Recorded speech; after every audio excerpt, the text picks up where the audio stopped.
From the prosperous age to the chaotic collapse, the battlefields of Total War PHARAOH share one thing across all the realms. They're quite pretty.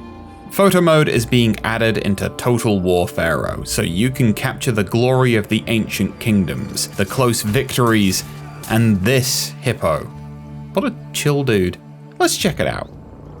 So we're going to check 2 scenarios I think would be fun for taking photos in. First up, we're going to go with one of my favorite maps, Kirka Oasis. Plenty of water, nice streets, an interesting temple, and of course, the aforementioned hippo taking it easy. Now I hope you don't mind, I'm going to Bob Ross a tad. So the subject of my photo is here, the statue of Thoth on the island in the lake. This guy's got some nice colours, and being a god, I feel it's only right we make them look resplendent. First things first, I'm going to change the environment to a bit of a clearer sunset, with Moloch looming. After that, we'll reposition the skybox using the tools given to silhouette Thoth, and reposition ourselves to seal the deal, as you're still completely free to roam around in photo mode. Now we're here, we're going to boost the god ray's intensity and lower the fog. I want that sun to properly shine through. Now let's switch to the camera settings. In here, we're going to change the f-stop, adjusting the depth of field, giving that background a nice blur. After this, we'll reduce the FOV to get a nice zoom in on Thoth.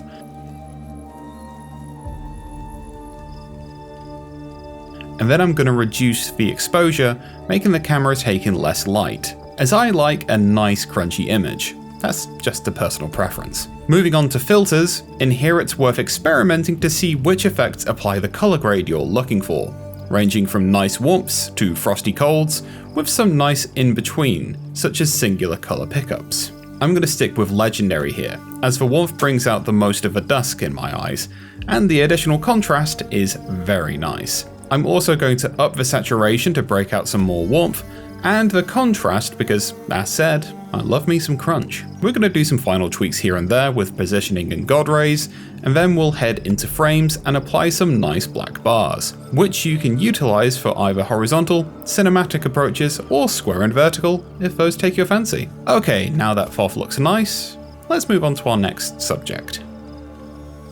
Karunta, the usurper, the beast in the dark of Hati, stalks his prey through Canaan. Only thing is, it's a really nice day.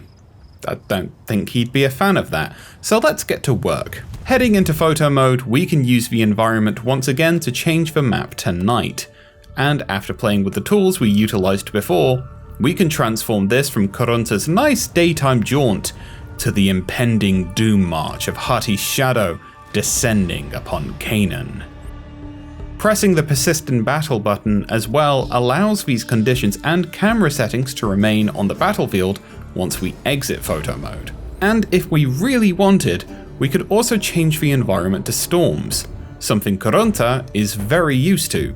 But it's worth keeping in mind that making that persist during an actual battle, the weather conditions do not change. If it was sunny and you changed it to rain, it's still sunny. The rain's just a state of mind for old Karunta here. Okay, so hopefully this has got you inspired to take photos during both an age of beauty and an age of chaos. So get out there, document your victories, your defeats, your empires, and let your creativity shine in parallel to your strategic brilliance.